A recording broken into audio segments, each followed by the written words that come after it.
మరి మనం ఏంటంటే దేవుని వాక్య ప్రకారం విజ్ఞాపన చేయడం, ప్రార్థించడం, స్తుతించడం మన వంతు, సక్సెస్ ఇవ్వడం ఆయన వంతు.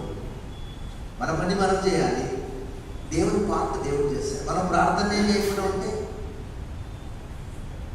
దుఃఖమే లేకపోతే ఓదార్పే లేదు, ప్రార్థనే లేకపోతే జవాబే లేదు. నాకు మొరపెట్టుకునే నీకు నీవు గ్రహింపని గొప్ప గూఢమైన సంగతిని నీకు తెలియజేస్తాను. సో మనమందరం, నేను ఈ ప్రార్థన మన ఊళ్ళో రాశా, దేవుడు 204 దినాలు కాపాడాడు. 205 రోజు, మన ముందు ఇంకా 160 రోజులు ఉంటున్నాయి. 365లో 205 పోయి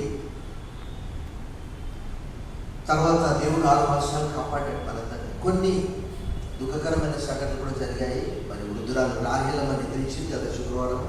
ఆ కుటుంబం కొరకు కూడా మనం ప్రార్థించాం. వారి కుమార్తె కామేశ్వరి ఇక్కడ కూర్చుంటారు, వారి కొరకు, వారి పిల్లల కొరకు కూడా ప్రార్థిస్తాం. ఇంకా ఎవరైనా దుఃఖంలో ఉంటే, అస్వస్థతగా ఉంటే వారి కొరకు కూడా మనం ప్రార్థించి, ప్రభువు కూడా అలా చేశాడు కాబట్టి మనం ఈ బైబిల్లో రాయబడిన రీతిగా మన జీవితాల్లో, మన సంఘ జీవితాల్లో, వ్యక్తిగత జీవితాల్లో సక్సెస్ను పొందుకుందాం.